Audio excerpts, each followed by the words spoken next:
All right. So again, I'm Danielle Gauthier, Senior Product Marketing Manager for Threat Intelligence at Dragos. Welcome to our webinar, Crossing the Rubicon, Hacktivist Intrusions Against Israeli-Made OT.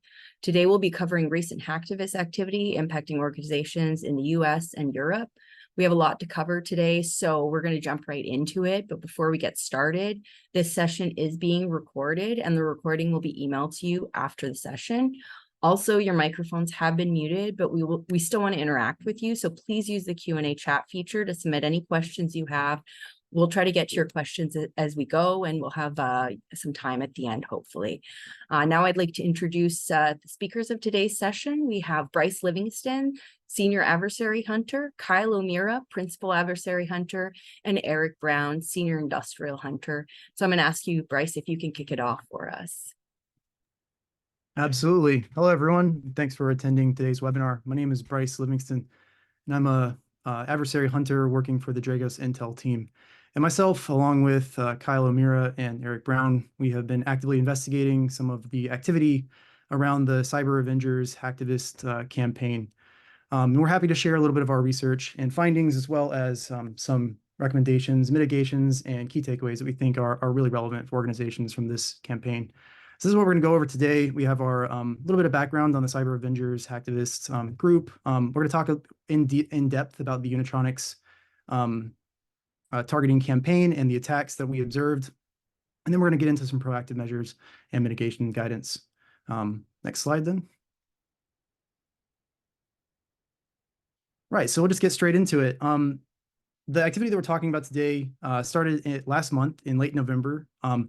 The hacktivist group, or persona, Cyber Avengers, executed a campaign actively targeting Israeli-made Unitronics programmable logic controllers. These devices are typically employed, at least in the United States and in Canada, or in Europe, are typically employed in the water and wastewater treatment sectors, although not exclusively, as we're gonna get into. They're employed in a kind of a wide variety of industrial processes that involve liquids in tanks and moving things in through filtration or purification processes. This campaign, from our view, really stemmed from the geopolitical dimension. The Cyber Avengers have a geopolitical agenda. And in particular, they are focused on influencing perceptions to create a narrative of instability and threat and constant targeting. There were several impacts that resulted from this campaign in the United States and in Europe. Although, I just want to say this at the very outset, and we're going to emphasize this throughout the webinar, the activity that we observed was relatively unsophisticated despite the impacts that it did achieve. And so we don't want to overemphasize the capability of this particular threat group, but we'll get into it. So next slide, please. Yeah, so the Cyber Avengers, Dragos Intel, we keep track of a number of hacktivist persona or groups, or especially ones that seem to demonstrate an interest or interest in industrial control systems or critical infrastructure. And the Cyber Avengers is one of those personas that we've kept track of. It's an anti-Israel self-styled hacktivist group or persona that's been actively targeting Israeli entities, according to our data, since approximately 2020. Although the activity that we're really concerned with today started in September of this year when the Cyber Avengers opened a Telegram channel. They focus on critical infrastructure sectors, engaging in denial of service attacks, hack and leak tactics, and efforts to compromise organizations with vulnerable devices exposed to the internet. And their strategy extends to their use of social media, particularly on platforms like Telegram and X, formerly Twitter, where they broadcast claims of their attacks and engage in propaganda efforts. And through Dragos analysis, we have typically found that when they make these claims of targeting or compromising organizations in critical infrastructure sectors, typically the impact to the organizations is minimal. Either, we typically find denial of service attacks against external websites or superficial data leaks. And so this strategy leads us to assess that this group is, they operate in more of an aspect of information warfare than as a group that's focused on executing more damaging or sophisticated cyber attacks. And it really boils down to a strategy of trying to influence perceptions and create a narrative. And in this case, it seems to be a narrative that the Israel war is causing this constant state of instability and threat to critical infrastructure, not just in Israel, but to those perceived to be supportive of Israel. And you can see here on the right a number of claims that Dragos has investigated that we found were either highly exaggerated or outright fabricated. And these claims include targeting of the Israeli railways, the Bazan Group, which is a large Israeli oil refinery, and several organizations operating in the electric sector in Israel, to include the Independent System Operator and DORAD, which is a large power plant. Next slide. So we'll get into talking about the campaign targeting these devices. Everything started, at least publicly, on the 25th of November, when the Municipal Water Authority in Aliquippa announced that a program, Unitronics PLC, and one of their booster stations had been compromised. And shortly thereafter, about a day later, Dragos observed that users were posting similar pictures of defaced or compromised PLCs to the internet, which gave us the impression that this, something more widespread was going on. And this continued on through the 28th, when Dragos pushed out an advisory to customers, and we also found out that a brewery in Pittsburgh had been compromised in a similar manner. And this continued all the way through to the 30th, at which point a water scheme in North Ireland, which is the water schemes in North Ireland, they are a civil function meant to build out water distribution systems in rural areas. One of these water schemes was compromised, which led to a water scheme area of about 180 residents going without water for approximately 2 days while they worked to fix the situation. And then on December 1st, a joint cybersecurity advisory was issued by agencies from the United States and Israel, which linked the Cyber Avengers persona to the IRGC, or the Iranian Revolutionary Guard Corps, and put out a warning that this campaign was affecting Unitronics PLCs. And so we're going to get into some depth on the campaign and some of the things that we observed. And for that, I'm going to kick that over to my colleague, Kyle O'Meara. Thanks, Bryce. Appreciate that. So Bryce kind of ran through the who. I'm going to touch on a little bit of the what. So during our analysis, at the time of the reporting, we discovered about 1,700 different host Unitronic Vision PLC devices on the internet. So, and then another 700 different types of hosts, another version of Unitronics called the Unistream series. So what we have here is 2 different devices, PLCs, owned and created by Unitronics, discovered on the internet. So most of these, the Vision series themselves was easily discovered because there is known banners to able to find these different devices, and the Unistreams uses a specific certificate to find them. Additionally, they target different ports for the Vision series. We're looking at port 20,256. Which uses a PCOM protocol to do its interaction. Additionally, there is also a known Metasploit module that's existed for more than 5 years to help in the discovery of these devices, as well as a Nmap script to find these devices on the internet. These counts are obviously, ideally lessened over the last few weeks. This was roughly around December 6th when we, did our initial analysis and further analysis. But in investigating the infrastructure associated with the adversary, we discovered not just the Unitronic PLCs being, targeted and scanned. We found a plethora of other IoT and IIoT devices, from cameras to tank gauges to different VoIP systems, as well as other control devices and other IoT devices existing and targeting. So from that angle, there's a wide range of scanning for these devices, whether it's, looking for the low-hanging fruit and then be able to pivot from there to identify potential victims, and then continue on in their operations, either brute forcing and checking for default passwords. This is a typical hacktivist type approach to targeting. It's not just specific to the Cyber Avenger group. We've seen this across numerous other hacktivist groups, as well as some known threat groups that we also track.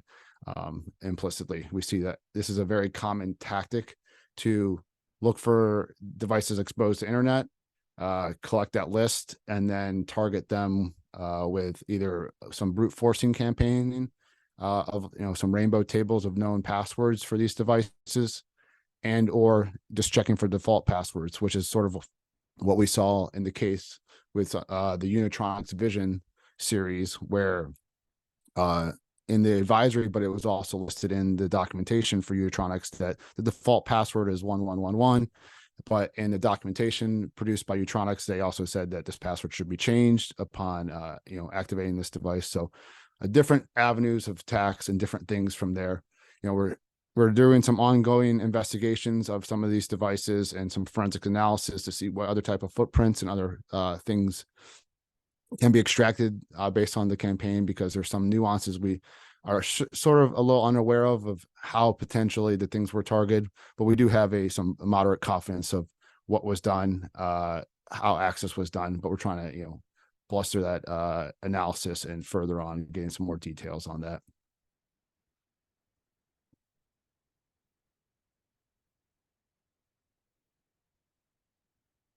So when we look at it from the victim side of things, we assess with moderate confidence at least a portion of these Unistream PLCs were successfully compromised. We're still digging into that, so that's just one aspect of that. We believe that was compromised, via the potential brute forcing of the SSH protocol that was port forwarded to the internet from those devices.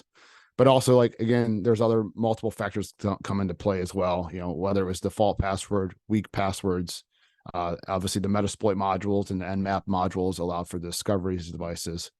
The bigger ICS impact here is that we know that at least in a couple situations in Northern Ireland, Northern Eastern Ireland, as well as a few breweries in the United States, were actually shut down and operations had to cease until those devices were fixed by the support or some in-house tech support. So that we do have confirmation that some situations where water was cut off and or operations were shut down. So there was this follow-on stage 2 sort of an ICS kill chain that targeted, and sort of the outcome was operations were halted. We know for specifically some of the impacted industries are water, chemical, and food and beverage. So to dig into some more of the analysis, I'm gonna kick it over to my other colleague, Eric. Thanks, Kyle. So talking about the next steps in this analysis and proactive measures taken by Dragos. As the Dragos Intel team observes and uncovers activity related to new or existing threats, the Dragos OT Watch team works in tandem with them to identify the emerging TTPs and behaviors like those we saw in the Cyber Avengers campaign. And we then proactively update customer-wide threat hunting coverage. And this allows the Dragos OT Watch team and Intel team collaboration to beat the adversary to market, so to speak, when it comes to visibility and detection across the larger ICS and OT landscape. Because of our existing coverage of OT environments using the Dragos platform, the OT Watch team is uniquely positioned to proactively query for these malicious adversary activities and artifacts prior to the publication of any worldwide intelligence reporting, and then notify our customers if we've identified any positive findings or not. And this also gives OT Watch an opportunity to reiterate any recommendations that are contained within the Intel reports and concentrate on common mitigations and remediation steps if necessary.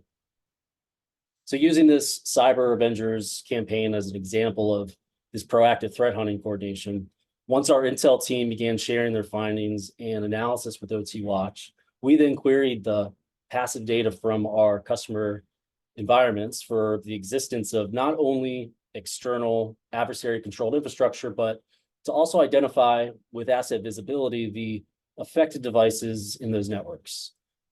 And once we identified those devices, we could then pivot into other network data related to those assets, specifically looking for signs of external internet connectivity or communication from other devices, ports, protocols, anything that may be indicative of suspicious behavior.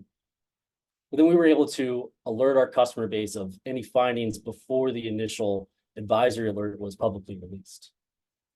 And this isn't just a one and done intelligence-driven threat hunt. We factor this hunt methodology into other adversary behaviors, and we hunt for this on an ongoing basis. And so this way we remain proactive to continually cover and defend our customers, including those participants that are enrolled in Dragos Community Defense Program, which I will talk about a little bit here shortly. Next slide, Kyle. Let's talk a little bit about the mitigations and recommendations from this activity. Number one, like Kyle mentioned, changing default passwords on all devices before putting them into use. In the case of the Unitronics PLCs, the default password was discoverable in both the documentation for the PLCs and online support forums.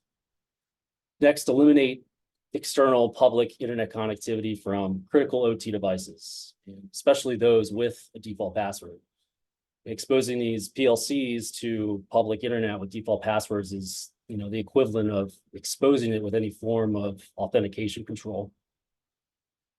Next, deactivate services like VNC, built-in web servers, or any remote access features that aren't required for industrial hardware operations.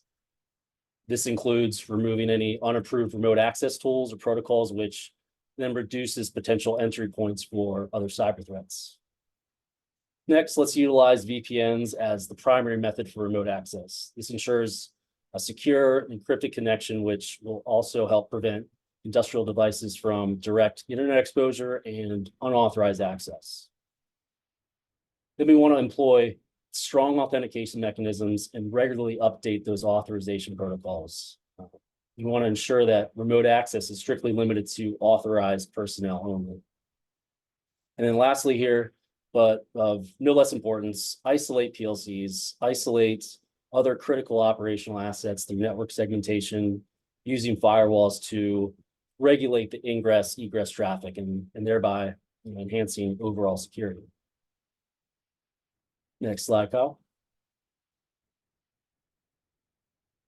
Now, I want to talk a little bit more about the Community Defense Program, or CDP, that I mentioned earlier.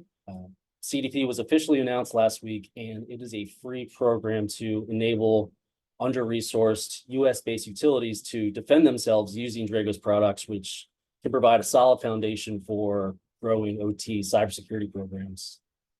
And members of CDP, they have access to free Dragos platform for network and asset visibility, enrollment in Neighborhood Keeper, an anonymized collective community defense tool, but it also includes membership to Dragos OT CERT team, which they produce and provide access for free OT ICS cybersecurity resources, including Dragos Academy courses. And additionally, one more aspect that I'm really excited about with CDP is that CDP participants are also covered with this same ongoing proactive threat hunting and analysis in their environments by Dragos, just like the Intel OT Watch collaboration for this Cyber Avengers event. So if proactively leveraged, all of these resources in concert can enable smaller utilities to take steps to protect their environment and protect their communities. Next slide, Kyle. Yeah, lastly, I want to talk about the 5 critical controls for effective OT cybersecurity through the lens of this event. Number 1, develop and recurrently test an ICS incident response plan for these and other similar events. Make it specific to your environment, include the necessary OT and security personnel to respond to an event, and also identify how to maintain safe operations in such a situation. Second, construct and maintain a defensible architecture, like I mentioned earlier. Make sure that segments critical OT zones and devices to prevent unauthorized access. Third, maintain network visibility through tools and processes to monitor network traffic, and review network logs. Also, as mentioned earlier, security remote access into the environment, eliminate unauthorized remote access tools, enable VPN and multi-factor authentication where possible, but then also monitor that remote access for any abnormalities. And then last but not least here, implement a risk-based vulnerability management program that focuses on those vulnerabilities that actually drive risk to your organization, including the presence of default passwords. So ultimately, sort of reiterate what Bryce said, was a relatively unsophisticated attack, and which could have been prevented by implementing some or all of these controls. I will pass it back to you, Danielle. Thank you.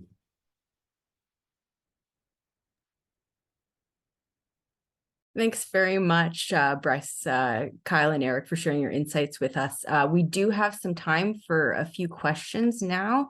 And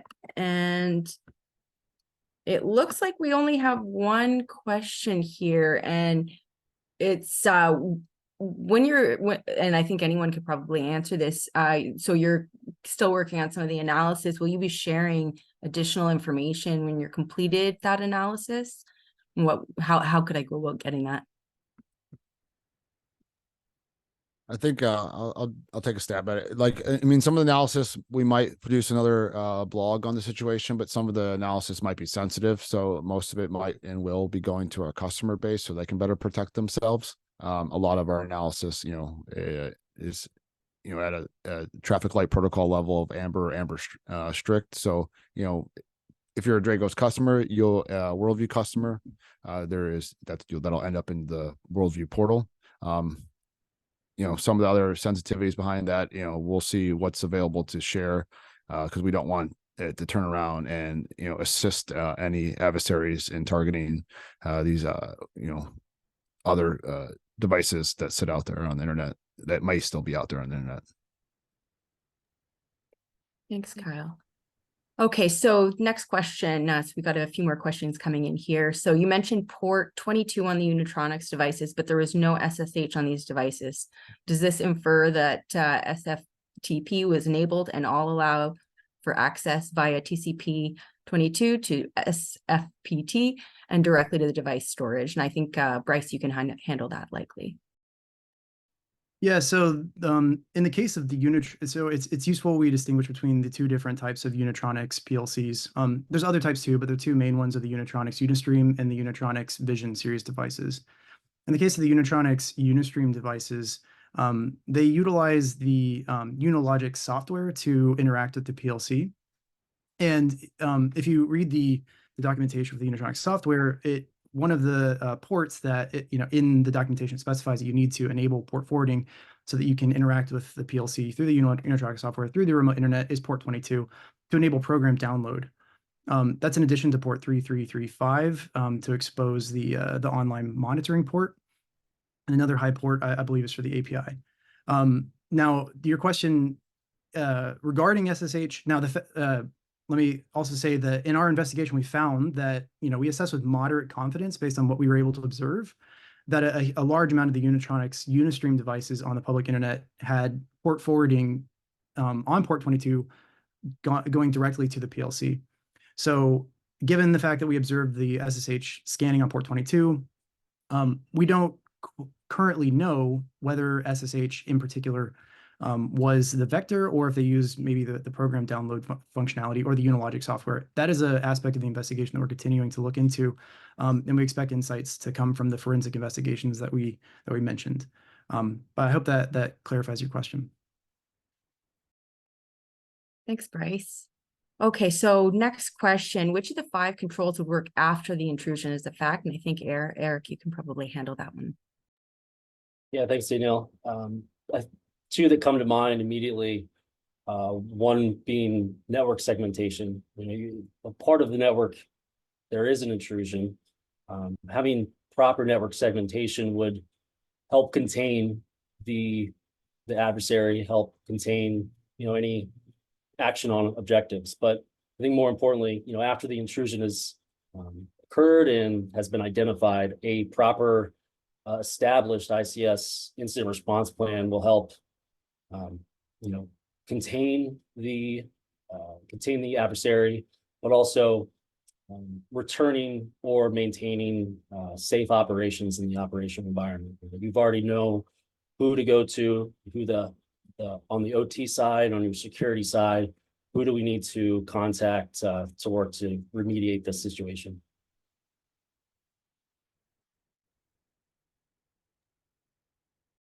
Thanks, Eric. Okay, so another question here. Most water utilities feel they are safe because they're air gapped. How are the hackers penetrating these systems? And I think Kyle, you can probably answer that best. Yeah, I mean, I think this situation really shined light that not everything is air gapped. I think one thing we can consider about water is most water facilities, and hopefully I'm not speaking out of term on this thing based on my knowledge, can switch over to manual operations. So if something electronic goes down, it's one of the few industrial systems that can switch over and be manually operated. So I think there is that knowledge of that, but we obviously saw in these circumstances that, water facilities, specifically in Aliquippa, just outside of Pittsburgh, Pennsylvania, United States, was one of the individual water companies that had a device that was on the internet that, so I don't know where the nuance of air gap comes from. I think there is some air gap across all these systems, but the interconnectivity of, industrial environments now seems to lessen that air gap that might used to exist.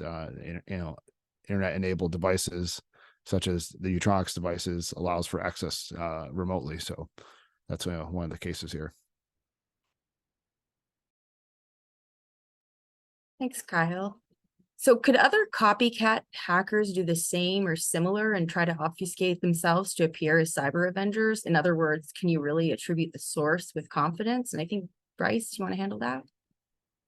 Yeah, so to answer your question just plainly, yes, other actors could, execute copycat attacks, and that's one of the things that we're concerned about. And I think one of the a good takeaway from this campaign is kind of to say that, time is up for getting PLCs that are exposed to the internet off the internet, because just based on the press coverage and the interest that this campaign generated, we assess that these hacktivist groups, these personas, they really thrive off of attention. It's really what they're trying to gather. So having seen that another group, had such success doing something in this vein, we do expect that, similar attacks could happen, and that's a concern that we have.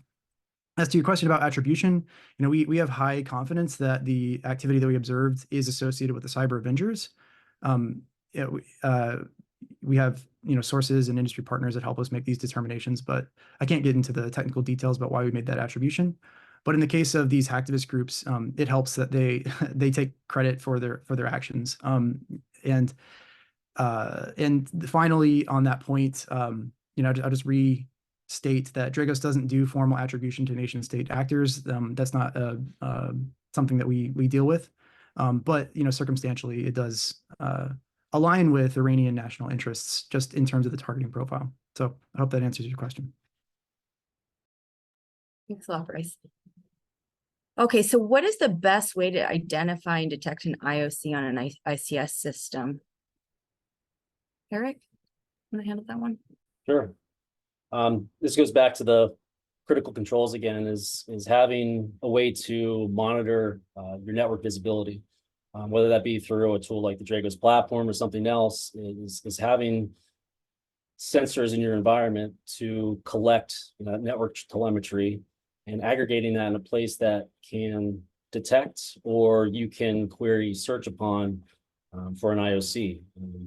Additionally, collecting logs from ingress, egress core devices like firewalls, switches, and enabling logs on critical devices is a excellent way to monitor your ICS environment.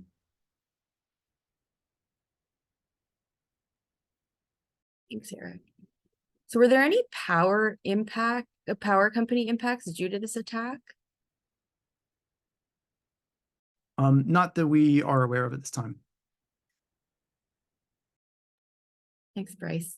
I think probably you can handle this next one too. Could other copycat hackers do the same or similar? Or I think I've asked. Have I gone through that question already? Yeah, we've Yep, already gone yep, through that we one. already did them. Okay. So here's another good one. So these are combined PLCs and PLCs HMI devices, and once in, did the attacker wipe the local code or just add another HMI with their banner? Any encryption or ransomware angle on this? Yeah, so the Unitronics, Unistream, and the Vision devices are combined PLC and HMIs. That's correct.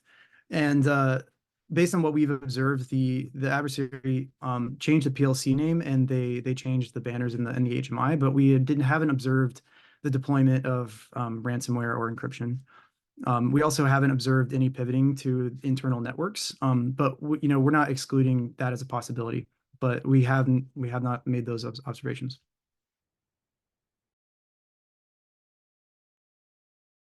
Right. So I'm just going to take a look through here and see if we have any other questions that you guys want to answer.